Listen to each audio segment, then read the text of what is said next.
प्यारे बच्चों, आज हम worksheet number 62 class 9 subject Hindi Kshitij काव्य खंड का कैदी और कोकिला कविता को कंटिन्यू करेंगे। और इस कविता के माध्यम से हमारे कवि माखनलाल चतुर्वेदी जी ने हमारे स्वतंत्रता सेनानियों जैसे सरदार भगत सिंह, चंद्रशेखर आज़ाद, सुभाष चंद्र बोस जैसे सेनानियों के बलिदान का यहाँ पर वर्णन किया है। साथ ही अंग्रेज़ों ने जो यातनाएं दी, जो कष्ट दिए, जो सताया हमारे सेनानियों को, उसको भी यहाँ पर उजागर किया है। और कैदियों कोकिला के माध्यम से एक संदेश जनमानस के लिए कि हमारा देश आज आज़ाद तो भले हो गया है, लेकिन अब इसे गुलाम नहीं होने देना है। वीडियो को पूरा देखिए। आगे बढ़ने से पहले वीडियो को लाइक करने के साथ साथ अपने सभी दोस्तों को शेयर कर दीजिए और लगातार सारी अपडेट आपके पास आती रहे। चैनल को सब्सक्राइब करना बिल्कुल न भूलिए। स्वागत है आप सभी का एक नई वर्कशीट में। मैं हूँ आपके साथ आशीष सर। तो चलिए शुरू करते हैं। तो प्यारे बच्चों, इस कविता में दो चीज़ें हैं, एक कैदी है, एक कोकिला है। कैदी जो कि बंधन में है और कोकिला यानी कि कोयल जो आज़ाद है। कोयल अपने मन से कुछ भी कर सकती है, कहीं भी आ जा सकती है, कुछ भी खा पी सकती है, लेकिन कैदी को लिमिटेड रहना पड़ता है, लिमिटेड चार दीवारियों में, लिमिटेड खाना, लिमिटेड बोलना। तो यहाँ पर कैदी और कोकिला के अंतर को बताया है। कैदी कहता है कोकिला से कि तुझे मिली हरियाली डाली, तुझे हरी डाली मिली, तू कहीं भी जा सकती है। मुझे नसीब कोठरी काली और मुझे काल कोठरी नसीब है, ये चार दीवारी जेल नसीब है।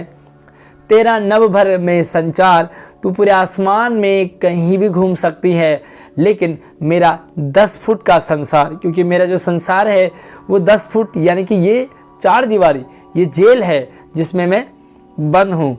और तेरे गीत कहा विवाह, जब तू गाती है तो लोग वाह वाह करते हैं, तेरी आवाज़ में जादू है, लोग तेरी तारीफ़ करते हैं। लेकिन रोना भी है मुझे गुनाह, मुझे इस जेल में रोना भी गुनाह है, अगर मैं रो जाऊं तो भी मुझे मार पड़ती है। तो यहाँ पर तेरी और मेरी जो विषमता है, जो अंतर है, डिफरेंस है, वो बहुत बड़ा है। देख विषमता तेरी मेरी, तेरे और मेरे बीच में क्या अंतर है, कितना अंतर है। देख विषमता तेरी मेरी, बजा रही तिस पर रणभेरी, और उसमें भी तू रणभेरी बजा रही है।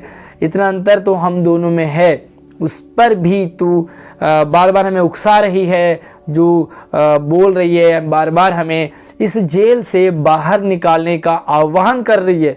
उसमें भी तू रणभेरी यानी कि वो बाजा जो युद्ध के लिए तैयार करता है, अंग्रेज़ों को लड़ने, अंग्रेज़ों से लड़ने के लिए हमें तैयार कर रही है। इस हुं कृति पर अपनी कृति से और कहो क्या कर दूं। हुंकृति कहते हैं हुंकार भरना आवाज़ में, अपनी कृति से, अपने कहने से और क्या कह दूं और क्या कर दूं। कोकिल बोलो तो कहते हैं बता मैं क्या करूं, ऐसा क्या कर दूं जिससे कि कला मतलब एक अलग सा हटके हो जाए। मोहन के व्रत पर प्राणों का आसव किसमें भर दूं, कोकिल बोलो तो। यहाँ पर जो मोहन शब्द आया है वो मोहनदास करमचंद गांधी यानी कि महात्मा गांधी जी के लिए, कि मोहनदास करम यानी कि महात्मा गांधी के व्रत पर प्राणों का आसव किसमें भर दूं। बता कोयल मैं अपने प्राण न्यौछावर कर दूं, लेकिन कहाँ करूं। तो यहाँ पर जो कोयल है वो ये कहना चाहती है कि यहाँ जेल के अंदर मरेगा तो कोई नहीं पूछेगा, लेकिन जेल से बाहर निकलेगा, देश को आज़ाद करा के मरेगा तो तुझे पूरी दुनिया तेरी जय जयकार करेगी। लेखक यहाँ पर उसी की तरफ इशारा करते हुए कहते हैं कि बता मैं अपने प्राण कहाँ दूं, मोहन के व्रत पर दूं। तो ये है आज का आपके लिए ये चैप्टर। तो चलिए देखते हैं कुछ प्रश्नों को। यहाँ पर देखते हैं कि तुझे मिली हरियाली डाली में कौन सा अलंकार है। यहाँ पर आप देख सकते हैं कि पहले देखो मिली में ला है, हरियाली में ला है और डाली में ला है। तो यहाँ पर जो शब्दों का वर्णन, वर्णों का बार बार आवृत्ति है, उससे आपका अलंकार हो जाता है। अनुप्रास, जहाँ पर एक ही वर्ण बार बार यूज होता है वहाँ पर हो जाता है अनुप्रास अलंकार, यानी कि क ऑप्शन आपका करेक्ट है। दूसरा सब अब प्रश्न है, निम्न में से नव शब्द का कौन पर्यायवाची नहीं है?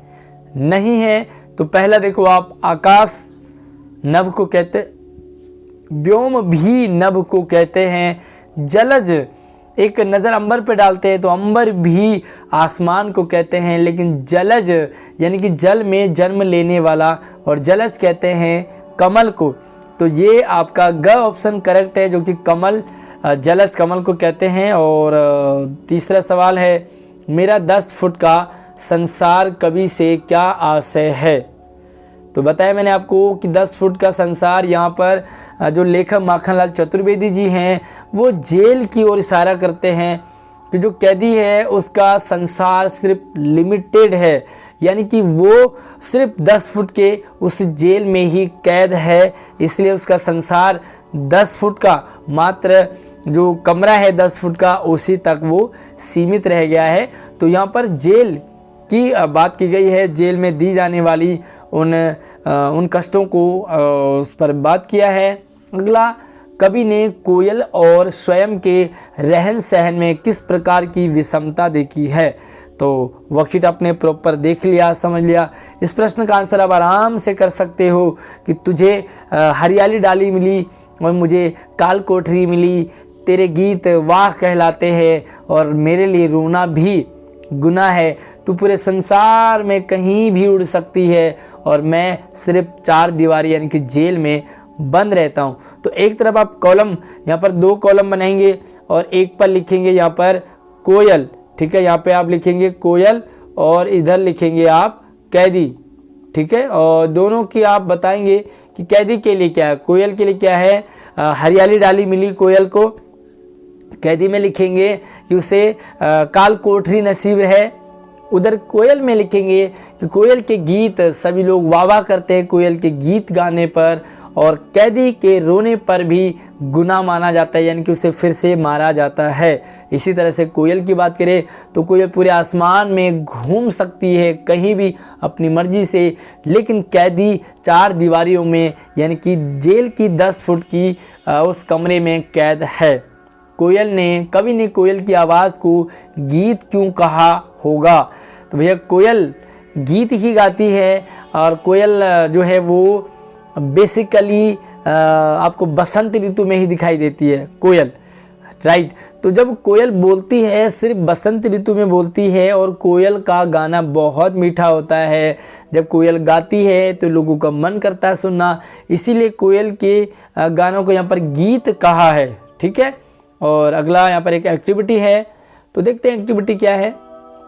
देश की आज़ादी में महात्मा गांधी जी के योगदान पर जानकारी एकत्रित करें और उस पर एक अनुच्छेद लिखें। तो प्यारे बच्चों, आप गांधी जी के बारे में लिख सकते हैं। उन्होंने बहुत सारे आंदोलन चलाए, असहयोग आंदोलन चलाया, उन्होंने सविनय अवज्ञा आंदोलन चलाया, अंग्रेज़ों के खिलाफ उन्होंने अपनी लड़ाई को जारी रखा, और उन्होंने नमक आंदोलन चलाया। बहुत सारे आंदोलन चला करके उन्होंने योगदान दिया देश को आज़ाद कराने में। तो ये आप छोटा सा एक पैराग्राफ टाइप में लिख सकते हैं, थोड़ा सा महात्मा गांधी जी के बारे में लिख दीजिए। आई होप आपको आज की वर्कशीट समझ आई होगी। कुछ और आप बताना चाहेंगे हमारे देश के गुलामी के बारे में? तो हमारा देश गुलाम था और आज आज़ाद हो गया, तो आप आज़ाद में और गुलामी में क्या अंतर समझते हैं? वीडियो को लाइक करने के साथ साथ शेयर कर दीजिए। धन्यवाद।